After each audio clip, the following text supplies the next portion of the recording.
ನಮಸ್ಕಾರ. ಖ್ಯಾತ ನಟಿ, ಖ್ಯಾತ ನಿರೂಪಕಿ ಅಪರ್ಣವರು ವಿಧಿವಶ ಆಗಿದ್ದಾರೆ. ಇದು ನಿಜಕ್ಕೂ ಎಲ್ಲರಿಗೂ ಒಂದು ರೀತಿ ಶಾಕ್ ಆಗಿದೆ. ಯಾಕಂದ್ರೆ ಇವರು ಕ್ಯಾನ್ಸರ್ ಕಾಯಿಲೆಗೆ ತುತ್ತಾಗಿದ್ದಾರೆ ಅನ್ನೋ ವಿಚಾರಕ್ಕೆ ಕೆಲವರು ಶಾಕ್ ಆಗಿದ್ದಾರೆ. ಯಾಕಂದ್ರೆ ಅವ್ರಿಗೆ ಈ ರೀತಿಯಾದಂತಹ ಒಂದು ಕಾಯಿಲೆ ಇತ್ತು ಅನ್ನೋದೇ ಎಷ್ಟೋ ಜನಗಳಿಗೆ ಗೊತ್ತಿಲ್ಲ. ಅದರಿಂದ ಏಕಾಏಕಿ ಸಾವಿನ ಸುದ್ದಿ ಬಂದ ತಕ್ಷಣನೇ ಎಲ್ಲರೂ ಒಂದು ರೀತಿ ಶಾಕ್‌ಗೊಳಗಾಗಿದ್ದಾರೆ. ಈ ನಿರೂಪಕಿಯ ಒಂದು ಹಿನ್ನೆಲೆ ನೋಡೋದಾಯ್ತು ಅಂದ್ರೆ ಈ ಅಪರ್ಣವರ ಹಿನ್ನೆಲೆ ನೋಡೋದಾಯ್ತು ಅಂದ್ರೆ ಬಹಳ ಇದೆ. ಯಾಕಂದ್ರೆ ಒಂದು ನಟಿಯಾಗಿ ಅಥವಾ ಒಂದು ನಿರೂಪಣೆ ಮಾಡೋದ್ರಿಂದ ಹಿಡಿದು ಬಹಳ ಹೆಸರುವಾಸಿಯಾದಂಥವ್ರು. ಯಾಕಂದ್ರೆ ಪುಟ್ಟಣ್ಣ ಕಣಗಾಲ್ ಅಂತ ನಿರ್ದೇಶಕರ ಜೊತೆ ಕೆಲಸ ಮಾಡಿದಂಥ ನಿರೂಪಕಿ ಕಮ್ ಆಕ್ಟರ್. ನಿಜಕ್ಕೂ ಒಂಥರ ಖುಷಿ ವಿಚಾರ ಇವರ ಹಿನ್ನೆಲೆ ನೋಡೋದಾಯ್ತು ಅಂದ್ರೆ. ಯಾಕಂದ್ರೆ ಇಷ್ಟು ಮುಗ್ಧತೆ ಇಟ್ಕೊಂಡು, ಒಂದು ಸೀರಿಯಸ್ನೆಸ್ ಇಟ್ಕೊಂಡು ಆಕ್ಟ್ ಮಾಡಿಕೊಂಡು, ಯಾವುದ್ರಲ್ಲೂ ಎಲ್ಲೂ ಒಂದು ಕೆಟ್ಟ ರೀತಿಯಲ್ಲಿ ಪ್ರೊಜೆಕ್ಟ್ ಆಗ್ದಾನೆ ಬಹಳ ಅದ್ಭುತವಾಗಿ ನಟನೆ ಮಾಡಿಕೊಂಡು ಬಂದಂಥದ್ದು. ಜೊತೆಗೆ ನಿರೂಪಣೆಯಲ್ಲಿ ಮಾತ್ರ ಎತ್ತಿದ ಕೈ. ಇವತ್ತಿಗೂ ಕೂಡ ಒಂದು ಬೇರೆ ಪದಗಳನ್ನ ಅಂದ್ರೆ ಬೇರೆ ಭಾಷೆಯ ಪದಗಳನ್ನ ಉಪಯೋಗಿಸ್ತಾರೆ ನಿರೂಪಣೆ ಮಾಡುವಂತ ಏಕೈಕ ಕನ್ನಡತಿ, ಕನ್ನಡದ ನಿರೂಪಕಿ ಅಂದ್ರೆ ಅಪ್ಪಣ್ಣವ್ರು ಅಂತಾನೆ ಹೇಳ್ಬೋದು.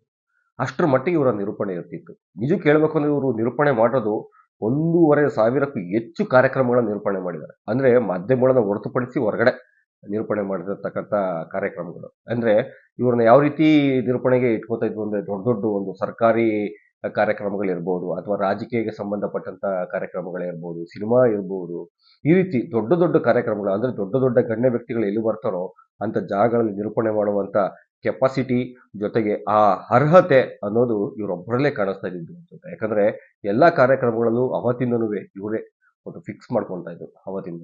ಜೊತೆಗೆ ಪುಟ್ಟಣ್ಣ ಕಣಗಾಲ್ ಅವ್ರ ಜೊತೆ ಕೆಲಸ ಮಾಡಿರುವಂತ ಖ್ಯಾತಿ ಅಪರ್ಣವ್ರಿಗಿದೆ. ಯಾಕಂದ್ರೆ ಮಸಣದ ಹೂ 1984 ಅಲ್ಲಿ ಬಂದಿದ್ದ ಸಿನಿಮಾ. ಆ 1984 ಸಿನಿಮಾದಲ್ಲಿ ಇವರು ಒಂದು ಆಕ್ಟ್ ಮಾಡಿದ್ದಾರೆ. ಅಂದ್ರೆ ಮಸಣದ ಹೂ ಅನ್ನೋ ಚಿತ್ರದಲ್ಲಿ ಒಂದು ಒಳ್ಳೆ ಅಭಿನಯ ಮಾಡಿ ಪುಟ್ಟಣ್ಣ ಕಣಗಾಲ್ ಅವ್ರ ಜೊತೆಲೂ ಕೂಡ ಸಹಿ ಅನ್ಸ್ಕೊಂಡಂತ ಏಕೈಕ ನಟಿ ಅಪ್ಪಣ್ಣವ್ರು ಅಂತ ಹೇಳಿದ್ರು ತಪ್ಪಾಗಲ್ಲ. ಅಥವಾ ಬರೀ ಸಿನಿಮಾ ಅಷ್ಟೇ ಅಲ್ದೇನೆ ಸೀರಿಯಲ್ಗಳಲ್ಲೂ ಕೂಡ ಅಂದ್ರೆ ಧಾರಾವಾಹಿಗಳಲ್ಲೂ ಕೂಡ ಬಹಳ ಅಭಿನಯ ಮಾಡಿದ್ದಾರೆ.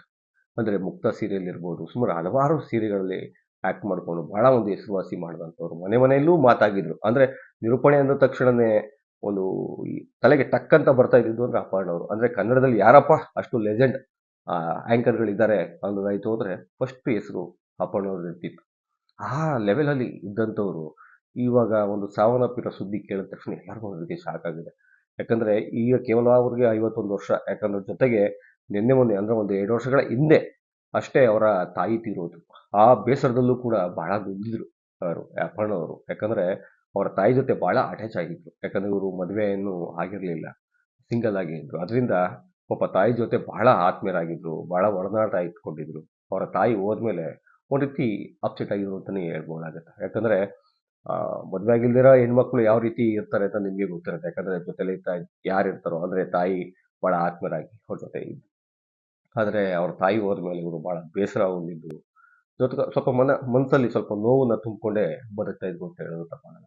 ಆದ್ರೆ ಈಗ ಕ್ಯಾನ್ಸರ್ ಕಾಯಿಲೆಗೆ ತುತ್ತಾಗಿ ಒಂದು ಸಾವನ್ನಪ್ಪಿರೋದು ಇಡೀ ರಾಜ್ಯಕ್ಕೆ ಒಂದು ರೀತಿ ಕಹಿ ಸುದ್ದಿ ಅಂತಾನೆ ಹೇಳ್ಬೋದು. ಯಾಕಂದ್ರೆ ಅಷ್ಟು ಅಚ್ಚುಕಟ್ಟಾಗಿ ತನಗೆ ಸಿಕ್ಕಿದ್ದಂತ ಒಂದು ಕೆಲಸವನ್ನ, ಒಂದು ನಟನೆ ಇರ್ಬೋದು ಅದು, ಅಥವಾ ಒಂದು ನಿರೂಪಣೆ ಇರ್ಬೋದು, ಪ್ರತಿ ಒಂದರಲ್ಲೂ ಅವ್ರದೇ ಆದಂತ ಒಂದು ಸ್ಟೈಲ್ ಅಲ್ಲಿ ಅಂದ್ರೆ ಅವ್ರದೇ ಆದಂತ ಒಂದು ಶೈಲಿಯಲ್ಲಿ ನಿರೂಪಣೆ ಮಾಡಿ ಅಥವಾ ಆಕ್ಟ್ ಮಾಡಿ ಸಹಿ ಅನ್ಸ್ಕೊತಾ ಇದ್ದವರು ಸಡನ್ ಆಗಿ ಈ ರೀತಿ ಒಂದು ಸಾವನ್ನಪ್ಪಿರೋದು ನಿಜಕ್ಕೂ ಬೇಸರದ ಸಂಗತಿ ಅಂತಾನೆ ಹೇಳ್ಬೋದು.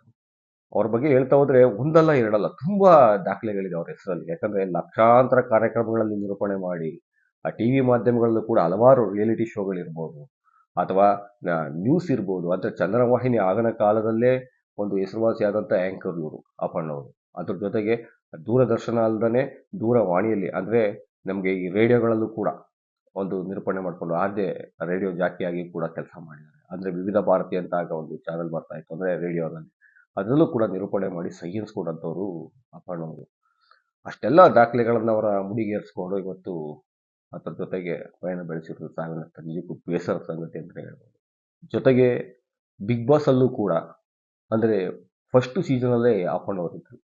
ಅಂದ್ರೆ ಬಿಗ್ ಬಾಸ್ ಅಲ್ಲಿ ಆವತ್ತಿನ ಕಾಲಕ್ಕೆ ಸೆಲೆಬ್ರಿಟಿಗಳ ಜೊತೆಲಿ ಒಂದು ಎಲ್ಲ ದೊಡ್ಡ ದೊಡ್ಡ ಸೆಲೆಬ್ರಿಟಿಗಳ ಗುಂಪು ಇದ್ದಾಗಲೇ ಅಂದ್ರೆ ಬಿಗ್ ಬಾಸ್ ಸೀಸನ್ 1 ಅಲ್ಲೇ ಅಪರ್ಣವರು ಸೆಲೆಕ್ಟ್ ಆಗಿದ್ರು ಅಂದ್ರೆ ಅವರ ಖ್ಯಾತಿ ಎಷ್ಟರ ಮಟ್ಟಿಗೆ ಇತ್ತು ಅನ್ನೋದು ಅಲ್ಲಿ ನಾವು ನೋಡ್ಬೇಕಾಗತ್ತೆ.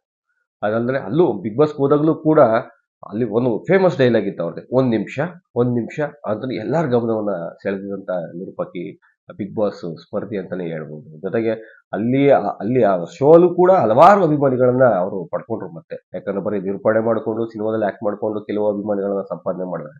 ಬಿಗ್ ಬಾಸ್ ಹೋದ ನಂತರ ಅಲ್ಲೂ ಕೂಡ ಒಂದು ಅವ್ರದೇ ಆದಂತ ಒಂದು ಅಭಿಮಾನಿ ಬಳಗವನ್ನ ಒಂದು ಪಡೆದಿದ್ದು ನಿಜಕ್ಕೂ ಒಂಥರ ಖುಷಿ ವಿಚಾರ. ಆದರೆ ಇವತ್ತು ಎಲ್ಲಾರನ್ನೂ ತ್ಯಜಿಸಿ 51 ವರ್ಷಕ್ಕೆ, ಅಂದ್ರೆ ಇನ್ನು ಅರ್ಧ ವಯಸ್ಸಾಗಿದೆ ಅಂತ ಹೇಳ್ಬೋದು, ಅರ್ಧ ವಯಸ್ಸಕ್ಕೆ ನಮ್ಮನ್ನೆಲ್ಲ ಬಿಟ್ಟು ಹೋಗಿರೋದು ನಿಜಕ್ಕೂ ಬೇಸರದ ಸಂಗತಿ. ಅದರಲ್ಲೂ ಈ ಕ್ಯಾನ್ಸರ್ ಮಾರಕಕ್ಕೆ ತುತ್ತಾಗಿರೋದು ಇನ್ನೂ ಬೇಸರದ ಸಂಗತಿ ಅಂತಾನೆ ಹೇಳ್ಬೋದು.